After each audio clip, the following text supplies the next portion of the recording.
My name is Ajiluchuku Okabwe. And my name is Obinna Ikichiko. A very beautiful Friday morning. I am Ijoma Uche. How are you this morning? Sure you had a good week because today is the last working day of the week. And I'm so excited. Home sweet home.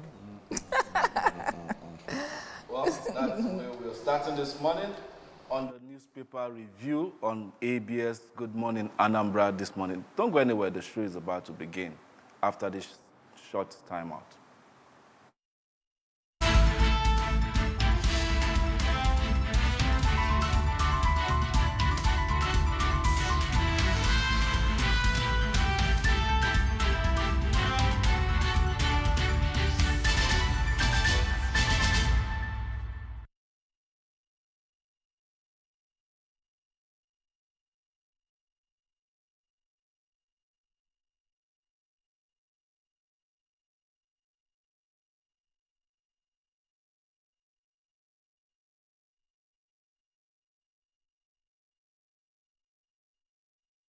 Glad to still have you stay with us on the newspaper review this lovely morning.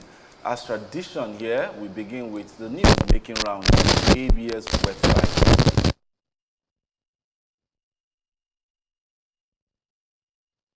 On youth empowerment for greater productivity.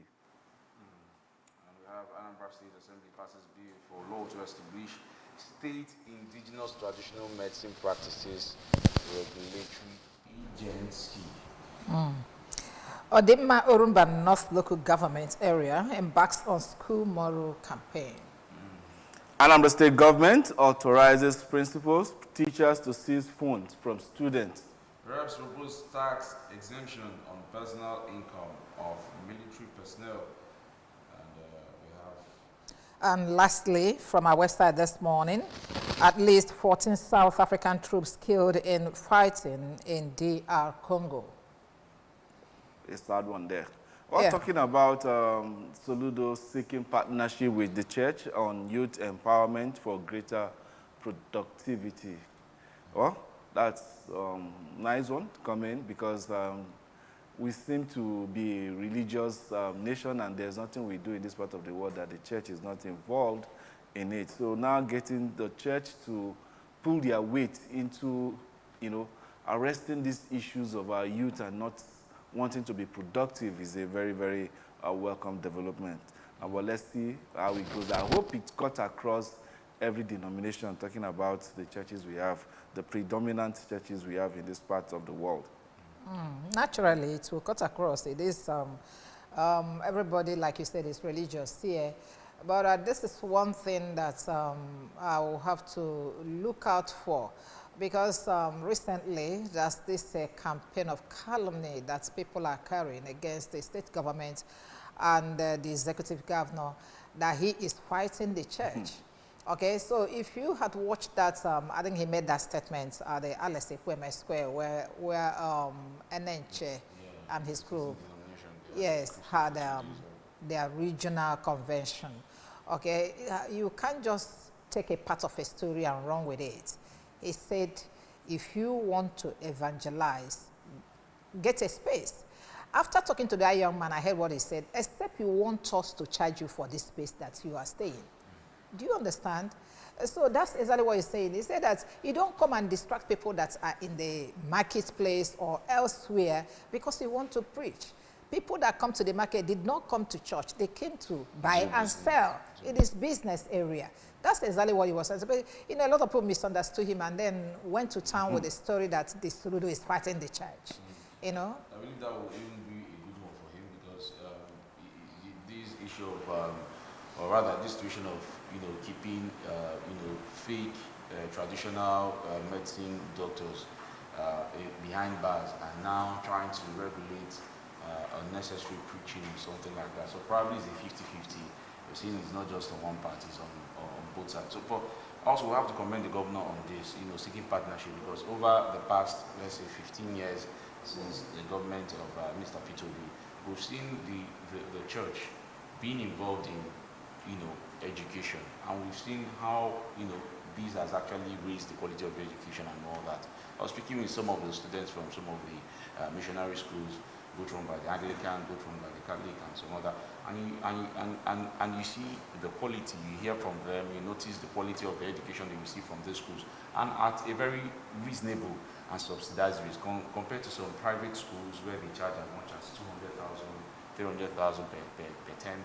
Or you see some schools charging, missionary schools charging as reasonably as probably 50, 40, something thousand, and at the same time giving quality.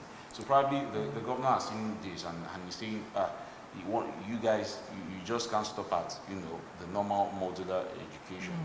You have to also partner with us in the partnership has been there because most of these professors, including our own professor governor, they all went to mission schools. Yeah, so okay, I know my elder brothers, all of them, they went to mission schools. So it has always been a partnership. There's always been this partnership between the church and the government. So he really knows what this is.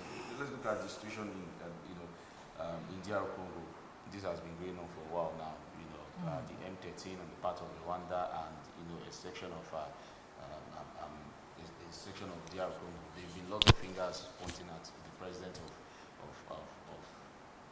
Rwanda, trying to remember his name. A lot of talks about him sponsoring a section of you mean Paul Kagame? A lot of talks about him sponsoring a section of militants to fight DR Congo, taking their resources and all that. So I do not know when that will stop. At the point he was sanctioned by, or rather recently still being sanctioned by United Kingdom and then the USA. So we don't know when this thing will stop. But people losing their lives, that's the disadvantage of war. People losing their lives because these mineral resources will still be there, the land will still be there, the territory will still be there. So we have to stop this war, especially in Africa. Last week we were or rather sometime this week we were talking about ECOWAS and all that. So this was really need to stop. Okay. Let's come back home again and look at the story from, that's the number 2 story. Anambra State Assembly passes bill for the law to establish state indigenous traditional medicine practice regulatory agency. Yes.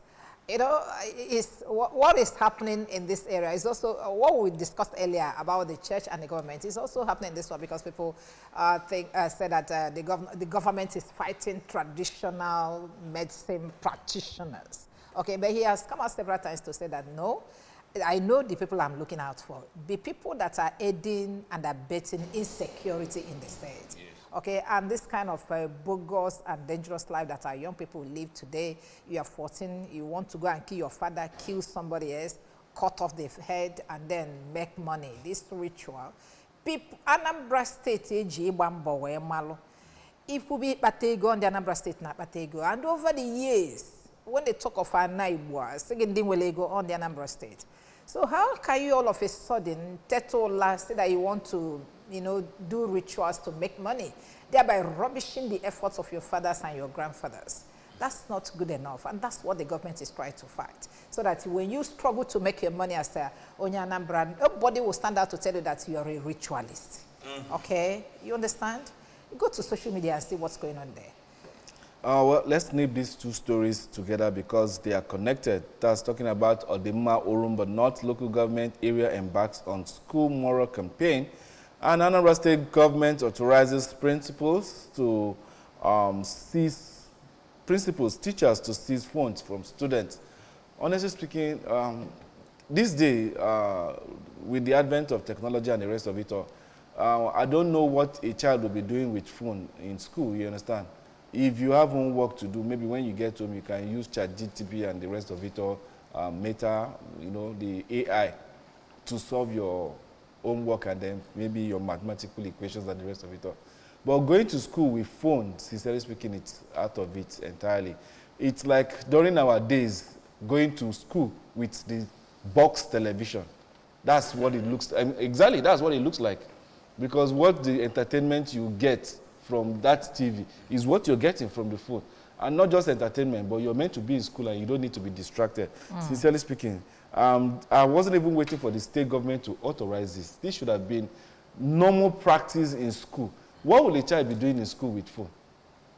Absolutely nothing, because that's just to distract you. So, sincerely speaking, I hope every parent should guard against this so that not to go bring embarrassment. Imagine when the dad will be going to school and say that you flogged my child or my daughter because she came to school with phone and stuff like that. So we should nip this at the board so that the moral tendency, as in the morality that we preach, will be upheld in Anambra State and maybe Nigeria at large. So with that, let's quickly go to the first paper for review this morning, and that's the Daily Sun. And then we have the banner headline still talking about Natasha Akpoti-Uduaghan fallout. Male Goba candidates may shun female deputies. That's coming from Akpabio. How realistic is this? But then, again, senators pass vote of confidence in Senate President. Kogi lawmaker initiates legal move to jail Akpabio. Orders. Wow. Rivers, Ijaw Congress, Egbesu there Wike over alleged plot to impeach Fubara. Customs seizes undeclared foreign currency worth 1.847 billion at Kanu Airport. That's really, really interesting. Other stories here are not visible enough. So that's all we can take on the Daily Sun newspaper this morning. Up next is the Daily Times. And on the Daily Times, we'll have 3,689 prisoners on death row nationwide. And that's a lot, 3,000 persons, all right? We hope they're all criminals. We also have wiki flags of 300 million scholarship for 16,225 indigent FCT students. Hope we can actually find this number on ground. All right, the IGP reshuffles police leadership, redeploys 7 AIGs and 18 commissioner of police. I also have Nigeria spent $817 million on debt servicing as remittances arise. Suspension, Natasha files content against, Natasha files contempt charge against Akpabio and others. We also have DSTV GoTV tariff hike suit. Court temporary stops FCCPC from sanctioning multi-choice.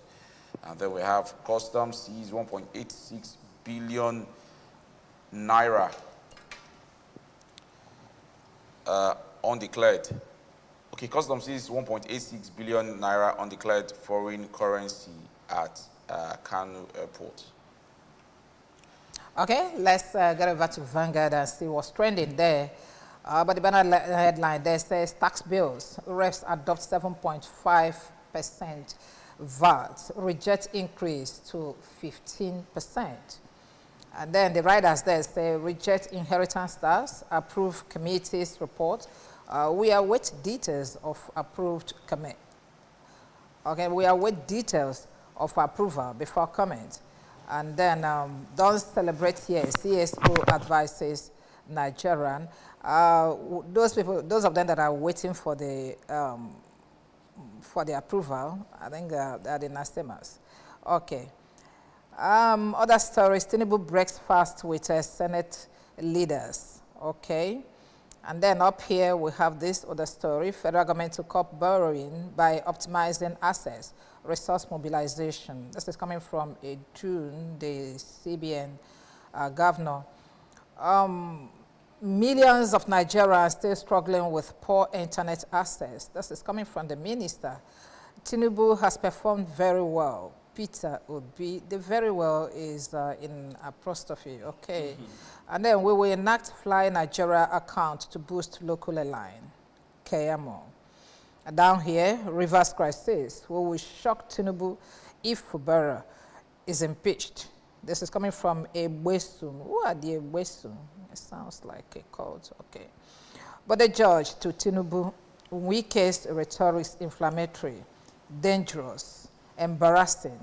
He talks as if he controls everybody in Nigeria.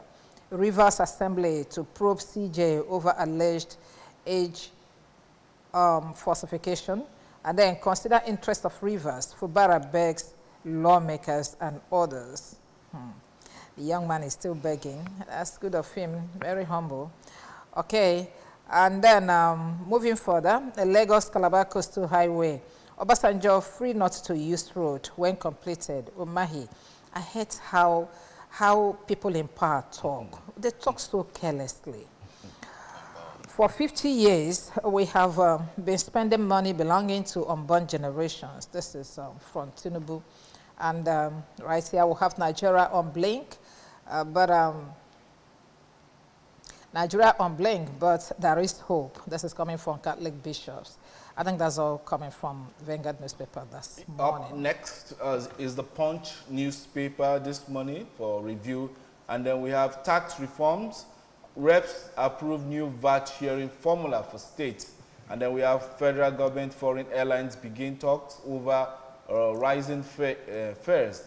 2027, PDP governors will be NNPP Mall Alliance to stop Tinubu. Suspension embattled Natasha files fresh suit as Senate backs Akpabio. And the banner headline says federal government knocks Obasanjo as ex-president, rates Buhari worst in corruption. Presidency lampoons OBJ for warning Tinubu government may dwarf Buhari's fraud index. For warning Tinubu's government may dwarf Buhari's fraud index. And then we have customs intercepts undeclared $1.1 million at Kanu Airport. Fuel subsidy removers saved Nigeria from bankruptcy, says Tinubu. Tech Fund plans 700 billion disbursement to varsities. Well, that's very, very interesting to see. And that's all we have for you on the front page of the Punch newspaper this morning. All right, so on the Daily Independent, we have, I'm ready to work with Obi to rescue Nigeria. This is coming from Bala Mohammed, the Bauchi State Governor. We also have varsities get 2.8 billion naira each in 2025 TED Fund disbursement. And we also have, Independent 2024 award winners emerge. I believe that's the commercial right there. Right, Rivers crisis, Wike's rhetoric, inflammatory, caution him. Bode George tells Bola Tinubu. And we have prioritized Rivers' interest. Fubara tells pro-Wike lawmakers. And these are the major headlines in front of the Independent newspaper, Daily Independent newspaper. Okay, and we'll move over to Guardian now to look at the stories making the headlines there. No amount of coalition can oust Tinubu in 2027, says Stella. Okay, and then Natasha, Senate President, National Assembly clerk, others face contempt charge. Fubara tax assembly on Supreme Court ruling amid calls for CJ probe. But the banner headline here says, from grown to town. From gown. From gown, to town. Death of first-class solutions marks a high turnover of varsity genesis. And then other stories, rest pass amendment not a tax bill, retains 7.5% VAT. Obi returns to PDP imminent. Engage party stalwarts, governors forum. Okay. Nigeria risks disaster from over 1,260 open mine pits, experts warns. And then again, TCM battles vandals as 4 towers collapsed, worsening grid supply. Any other story of interest? No. Inmates dying in custodial centers due to poor feeding, panel finds. And up next is the Daily Trust newspaper.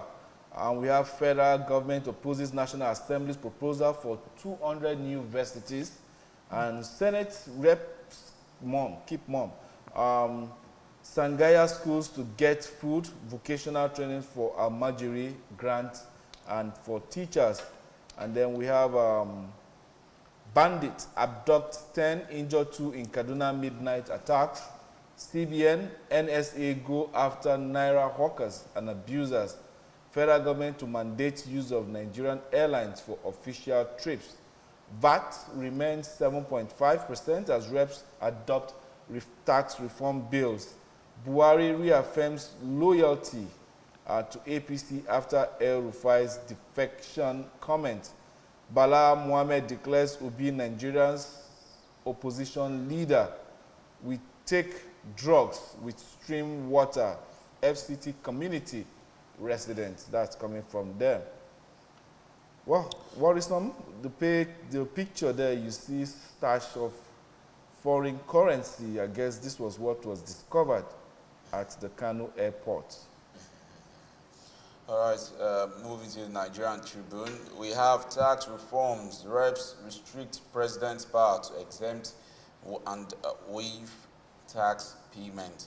And a kicker to that, approved with 5%, 35% VAT allocations for states and local government. Solid minerals royalty increased to 7.5% to 10% from 3% and 5%. Exempt security personnel from personal income tax. All right. Still on the Nigerian Tribune, we have Olugbo's return, a royal resurgence. We also have over 500 shops raised in Aleshinloye Market. NEMA confirms. We also have Buhari pledges loyalty to APC amid El Rufai's defection to SDP. Customs intercept undeclared $1.1 million at Kano Airport. This will judge Tinubu favorably, coming from the information minister. We also have Dangote Foundation targets 1 million Nigerians with 1 million bag of rice worth 16 billion naira. I also have Akpabio gets senators' confidence vote. Natasha files contempt charge against him and others. Then we have Damagom to the PDP. Right, I can't see that really clearly. Damagong to PDP members, stop encouraging APC government out of fear. Wow, that's interesting. Okay, and the last paper this morning is the blueprint. On the front page of the blueprint, we'll have after 120,000 billion naira revenue loss, federal government moves against private jet owners. With some riders there, illegalities perpetrated for 50 years, KMO. Tinubu committed to quality education for all Nigerians. Alausa said that. And then history will judge president favorably. This is coming from Idris. Okay. I will never turn my back on APC, Buhari declares. Other story said, Dangote unveils a 16 billion naira food intervention for 1 million vulnerable Nigerians. And I wonder where that will get to. That's hunger in the land. Lagos emerges Africa's second largest economy with $259 billion GDP. This issue of quantifying whatever we do here in dollars is what I don't really understand. Let's talk a little sports before we go. World Cup qualifiers. Torunara, somebody should call this name, please, because the thing nearly chopped my mouth as I was taking the news. What's the name of this guy?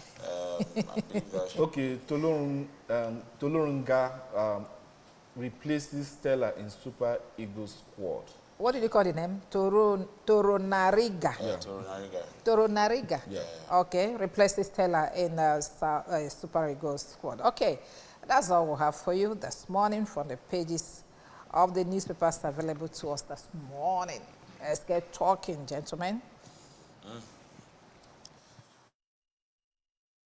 Well, let's pick the Guardian newspaper and let me see two interesting stories there. First will be the banner headline there talking about from gown to town. Deaths of first-class solutions mocks high turnover of varsity geniuses. Well, as you can see, then, before I saw this banner headline, I was happy to have seen TED Fund sponsoring, giving, subventions to some universities to the tune of 2-point-something billion each. Recently? Yeah, it's captured in one of the dailies here. I think that should be on the Punch newspaper or thereabouts, And now you're now seeing the death of first class and then telling you from gown to town. But at the same time, the Nigerian educational system, especially university, where people graduate from Nigeria and then they go abroad and they are subjected to series of other examinations before they can fit into their, what is it called, their own system. But it is different in this part of the world. When foreigners come here to do construction job, which I know very well, nobody subjects them to any, what is it called, training or any educational learning facility or capacity. They just, with the certificate they've earned wherever, they just get into Nigeria here and just start working. So why can't we do the same? Is it that the geniuses are no longer being produced here, or rather we prefer that the fact that a foreigner comes here is superior to what we have It's down the here? inferiority complex now. It's not just inferiority complex, it's the trust we have in our education system. It's the trust we have in our education Yes, system. you see somebody with a first class who go abroad and then the person So will be if it's subjected. just if it's just trust, when you get to develop climes and see people that are the engineers, the medical doctors, the nurses, they are the product of this country. Yeah, They're doing very well. It's one So of the reasons, if we have not given them quality of education, what are they doing that's there? That's what I'm saying. It's one of the reasons why we say it's the trust we have in our education system, because in as much as we know we can, produce quality people and all that, why not, when you're done with school, you stay back? They don't stay back, they leave. Our best. You stay back to do what? That's no job for you. Exactly. So That's no security for you. That's no good environment for you. That's what I'm saying. So these are it's something that both the educational system and the government themselves really need to invest in. You're just seeing the government talking about opposing the provision of about 200 extra universities. Yeah. But of course, it's very important that the average Nigerian is very educated, but we have to look at the quality. The quality. And because when you go to the university and you hear the courses people are studying now, you're wondering, somebody's telling you, I wouldn't want to talk about, but you're hearing about some courses that are very absurd. You're hearing something like, I wouldn't want to, let me not Mention the courses now. We are discussing education. Okay. Let me not say. You have you have psychology. You have psychology, and you also have guidance and counseling. These are age-long courses that has been around. Of course. So what's wrong with them? I'm not saying psychology is good, but at the same time, you're also having guidance and counseling. Is there no way both of them can be managed or something? Together to do No, but there are different I know, areas. and some other obscure courses and all that. So you're wondering, if this person is done with this course, how is this person going to get a job? You're looking at the economy. How is this person going to be Usually, employed? guidance and counseling, I think, is in a faculty of education. So the person is I'm not saying is it's going bad, to get a job in the education. that's what I'm saying. The concern is, if this person is done, how is this person expected to probably feed or benefit from it, considering the Nigerian Person economy? will teach. The person will be a teacher. How much is an average teacher's salary? So nobody should teach because the salary is poor. No, I want to understand. So that's one of the. But we should really focus on high earning courses, or courses that are very productive. To young person, and also the environment should be there. The environment should be there. I think what you're trying to because say, if somebody does guidance and counseling now, the best place to actually there get the quality. There are lots The person of has places to, yes, the person where will, that the person person will have can to work. The person will have to leave Nigeria. No, Not really. Let me tell you why we're having a problem we're having in this school system now. It's because of lack of this guidance and counseling. Because when we are in secondary school, they guide you, they will teach you, they will guide you on the courses you are going to take, the subject to take. And then, do you know that a guidance and counseling personnel will see you and know that there's something wrong with you? I'm telling you. Just by mere looking at you, honestly, he knows that something is wrong with you. And you're dressing, you don't dress well, they will call you to their and office. By the time you sit down and talk to you. You get into your mind. Honestly and then you begin speaking. to divulge things that even... The guidance and counselor I had then in the secondary school, if you dress indecently and come to school and she talks to you, you will weep for yourself. That's you will start crying for yourself, and you will never dress like that in your lifetime. And be very honest to you, that's the kind of job they do. Very, very important, because we don't have them around, and our children are just doing anything they like.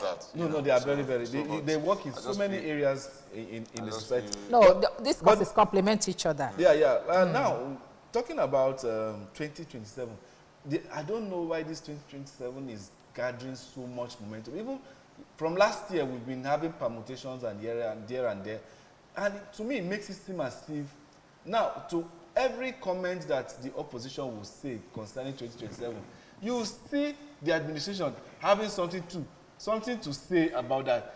And let's not get derailed here, sincerely speaking. As it stands right now, we've had allegations. In fact, what's his name? El Rufai has come up to say that APC is responsible for the crisis in all political parties in Nigeria. That's why we seem to have a very weak opposition. Now, which is not far-fetched anyway. Yeah. Now, coming out to see where, Bala, that is the governor of Bauchi State, is now coming to say that the best opposition that Nigeria has is Peter Obi, and that he's ready to work with Peter Obi. This is PDP. Under which platform? This is PDP talking about someone that is in Labour Party. And they're still talking about a major... Do they have parties? Nigerian politicians don't have parties. No, they don't. They don't. You know, but you need a party, you need a platform of a party like, in order to win an election. Like street workers. Everybody is their husband. Everybody is their boyfriend. Like the governor will say, I'm telling you, the highest bidder. Like the governor will say, all these political parties, they are all the same. You know, you see people, it's not much as the constitution tries to discourage them from moving or jumping, but something the constitution says is you cannot leave your political party to another party except there are political crisis in that political party. So what you see most of them do is create a chaos in the party and then move.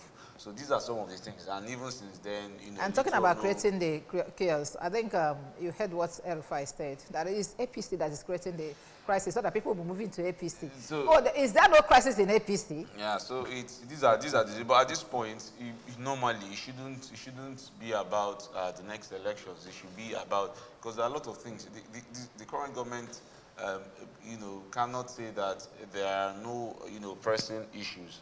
You know, fuel is still very much on the high side. Security is still very much an issue. The price of foodstuff in the market is still very much an issue. A whole lot of things. Power is still very much an issue.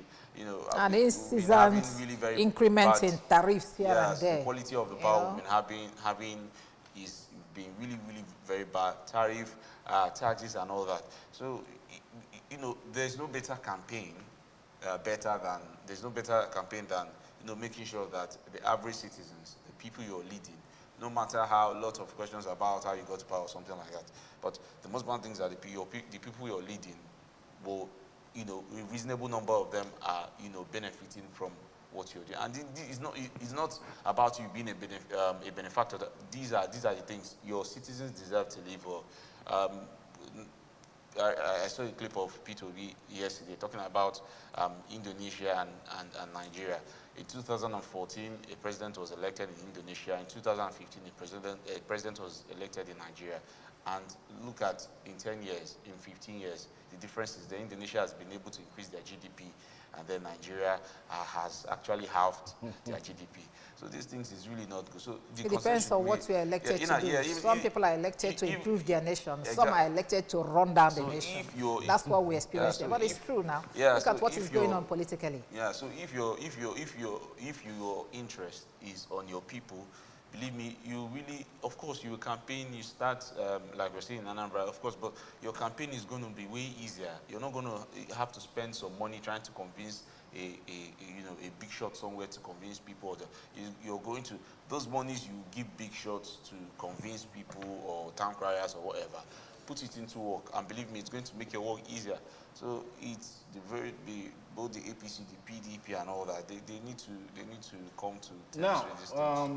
The president is saying that for 50 years we were spending money belonging to unborn generations.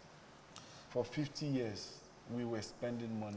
It's way more. And now it's trying to justify and we are still spending the money. Oil subsidy removal. That's all. I think he mentioned it somewhere else. I don't like all these rhetorics from them trying to paint. Neglecting the issues on ground and just saying a different thing. I want to be alive before the people that will be coming in 50 years' time? Are we going to die for them to come? You are keeping us hungry, stifling economy, and nothing is working. You say you are saving money for people that are... A serious government will subsidize a lot of things for their citizens. Honestly. You see what's happening. So when you subsidize, you are spending money for generations of more. Yeah, when you're looking at... when you look at a country like America and, you know, the whole thing about the tax tariff war and all that, you notice that one of the things America has done for their people is reduce the cost of things so that an average American can actually afford it and all that. So these are some of the things. A serious government must run subsidies everywhere in the whole world. Let's look at this story from the Punch newspaper. Federal government knocks Obasanjo as ex-president rates Buhari worst in corruption. Buhari is the last. I hope this story was really captured very well, because I saw it somewhere where they were talking about what the Obasanjo talking down on Tinubu's administration. Okay, the writer there said President Silabus OBJ for turning Tinubu government. Okay, for warning Tinubu government. May dwarf Buhari's fraud index. Okay, this is where the problem is. Buhari, you know, was excelled in corruption, but this one, I think this present administration, it's going to overrun whatever that guy did. Let's join in with what Peter said yesterday. That what is it? Tinubu said that he's going to start from where Buhari stopped. Okay, and then I saw that story and became very worried what that kind of statement is, because he said that Tinubu has done very well. He has even surpassed, he has achieved a lot. Why? Because he has been able to, you know, fulfill his promise. That he's going to start from where Buhari stopped. And he went ahead to mention where Buhari stopped and where Obasanjo started. Okay, that the dollar was at 400 naira, now it is 1,000 something. Fuel was at 200 or 300 naira, now 1,000 something. And a whole lot of things that he mentioned. So that actually that he started from where Buhari stopped, and he has overrun, you know, tripled what Buhari did. That's a very big achievement. Okay, sarcastically anyway. Okay, then now, you know the thing we have about governments, in social media, they call them e-rats. So when somebody come out to criticize your boss, you come fighting instead of working on those criticisms to find out how you can, you know, remedy whatever that you're doing that is not good. Now, look at what Omahi, of all people, a young man Omahi, look at what how he addressed OBJ. Okay, that you are free not to ride on the road, on the, what's that road? To the coastal highway. The coastal highway. You know, when we finish, just because he cautioned them as an elderly statesman. This thing you are doing, are you going to suspend the life of people that are here now to do a project that, you know, economically, elephant project it's not even that has no economic, you know, no viability. It's that kind of a thing. And then you came out and started attacking him. Nobody wants to take criticism of any sort. You know, so how can we progress? Which nation progresses like that? You know, to be honest, you know, from records and all that, you know, going through talking about the coastal highway, it's actually a very important project, you know, because it's going to reduce the transport time between Lagos and, you know, and the other coastal states, the likes of Akwa Ibom and all that. It's expected to reduce the time to travel. What is wrong with the other roads? Why not go rehabilitate other roads? Yeah, but it's not. No, but what is wrong in addressing him properly? Oh, okay, sir, you may not really understand what we are doing. I'll still come there. So this is how we know what we are doing and how we want to get to where we are going. What is the economic viability of Akwa Ibom and what is it called, Cross River, compared to other parts of the country where there is high commercial? You understand? What is there? Even the people that are even living along that area say, what is the commercial business? It's not as if the EPZ is even functioning up to 70% capacity. Transportation. You understand? So believe me, a lot of you know, businesses, transactions are going on. But before these businesses you're talking about, if we have good road network, very good and easy road network, you know, somebody can be living in Akwa Ibom and working in Lagos. But and it all is that. not by road, Like, it is by rail. I'm You trying tell to me know by the point. I'm by just, no, that's what I said, transportation. I Okay. didn't even talk about road. So, but if we are able to do that, shorten the distance between these probably by 4 hours or as much Are you as sure the much distance is shortened? it will shorten. No, it's will not, shorten. because that's where it's one somebody of the- started complaining earlier that this project was meant to cut the Southeast off. That's why they want to go the other way around. Let's Okay, see. this is there may be so many other intentions of, the federal government why doing this. But that notwithstanding, that's something they said at the blueprint, which of course was, it's more acceptable than what Omar has said. Presidency to Obasanjo, Lagos Calabar Coastal Highway is the legacy project. Whether it's going to benefit you guys or not, it's not a business. But we want to put up a legacy project that this administration built Lagos Calabar Coastal Highway. Perhaps that's just what they want to do. Okay? Well, on that note, we'll say we've come to the end of the press review this morning. Up next is going to be the discussion segment on Good Morning Anambra. Don't go anywhere. The show continues after this timeout.